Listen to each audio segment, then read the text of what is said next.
Hi friends, మీరు ఎలా ఉన్నారు? బాగున్నారు? అందరు బాగున్నారు అనుకుంటున్నాను. మరి ఈరోజు దేవుని వాగ్దానంతో నేను మీ ముందుకు వచ్చాను. ఈరోజు దేవుని వాగ్దానము యెషయా గ్రంథము 44వ అధ్యాయం 2వ వచనము. నిన్ను సృష్టించి గర్భములో నిన్ను నిర్మించి నీకు సహాయం చేయువాడైన యెహోవా ఇలాగూ సెలవిస్తున్నాడు, నా సేవకుడవగు యాకోబు నేను ఏర్పరచుకున్న యూషును భయపడకుము. మరి ఫ్రెండ్స్, ఈరోజు వాగ్దానం ఎలాంటి పరిస్థితుల్లో ఉండి ఈ వాగ్దానం ఇస్తున్నారో నాకైతే తెలియదు, కానీ దేవుడు ఇలా సెలవిస్తున్నాడు. ఏమనంటే, నిన్ను సృష్టించి గర్భంలో నిన్ను నిర్మించి నీకు సహాయం చేయవాడైన యెహోవా నేను ఇలా సెలవిస్తున్నాను. నా కుమారుడా, నా కుమార్తె, నా సేవకుడు యాకోబు నేను ఏర్పరచుకున్న యెరూషలేమును భయపడకుము. మరి ఇక్కడ దేవుడు సెలవిస్తున్నాడు. మరి యాకోబు అని అక్కడ సెలవిచ్చాడు, అలాగే యెరూషలేమును అని దేవుడు సెలవిచ్చాడు. అయితే మరి ఈ పదాలు ఇక్కడ రాయబడ్డాయి కదా, మరి దీన్ని ఎందుకు మాట్లాడుతున్నాడు ప్రభువారు అంటే, మరి దేవుడు దీని ద్వారా స్పష్టంగా ఏం చెబుతున్నాడు అనేది మనం చూసుకున్నట్లయితే, దేవుడు ఇలా సెలవిస్తున్నాడు. ఏమనంటే, నా సేవకుడువైనా నా బిడ్డ, నువ్వెందుకు భయపడుతున్నావు? ఇతరులకి నువ్వు ఎందుకు భయపడాలి? నేను నీకు తోడై ఉన్నాను. భయపడవాక నేను ఏర్పరచుకున్నా నా బిడ్డ, నా కుమారుడా, నా కుమార్తె, ఎందుకు భయపడుతున్నారు మీరు? భయపడవాకండి. నా సేవకులై ఉన్నారు మీరు, నేను ఏర్పరచుకున్న వారై ఉన్నారు, నేను కాపాడుతాను. భయపడవాకండి. నిన్ను బెదిరిస్తున్నారు కదా, నిన్ను హింస పెడుతున్నారు కదా, నేను ఉన్నా. భయపడవాక. వారి స్థితి త్వరలో ఏమవుతుందో చూడు, వారి స్థితి త్వరలో ఏమైపోతుందో చూడు. నీతో యుద్ధం చేద్దామని వాళ్ళు వస్తున్నారు. నా సేవకుల జీవితాల్లో కూడా వచ్చారు.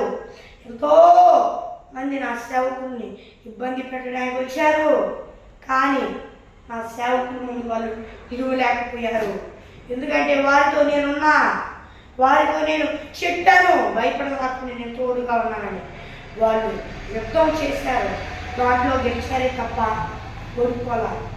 అయితే యెహోషువ అయిన నా సేవకుడి జీవితంలో, ఆ ఇజ్రాయేల్ ప్రజల్లో ఒక ఆకాను అనే ఒక వ్యక్తి చేసిన తప్పు వలన ఒక యుద్ధంలో ఇబ్బంది పడ్డారు.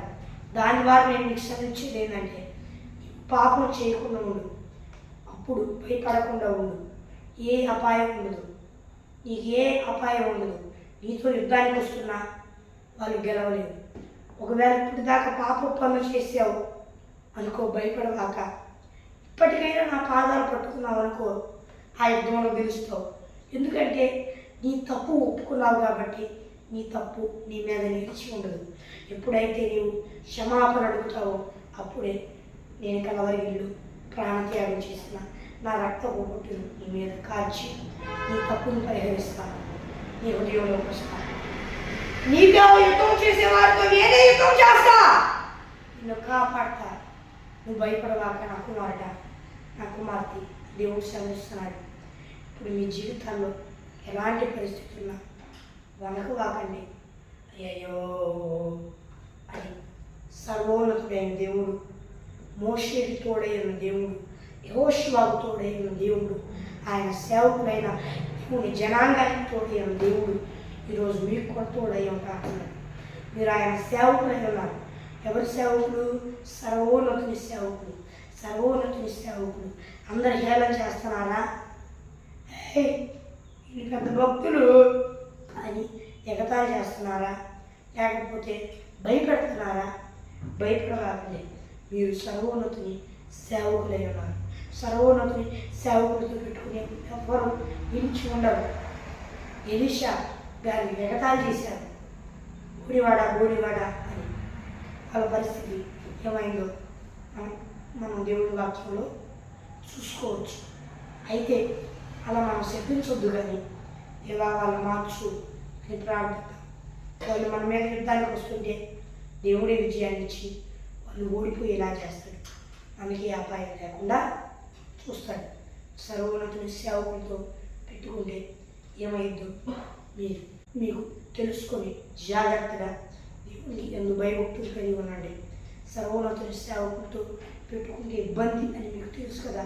ఇక్కడ నుండి భయపడక ధైర్యంగా ఉండండి. ఎందుకంటే మీరు సర్వోన్నతుని సేవకులై ఉన్నారు.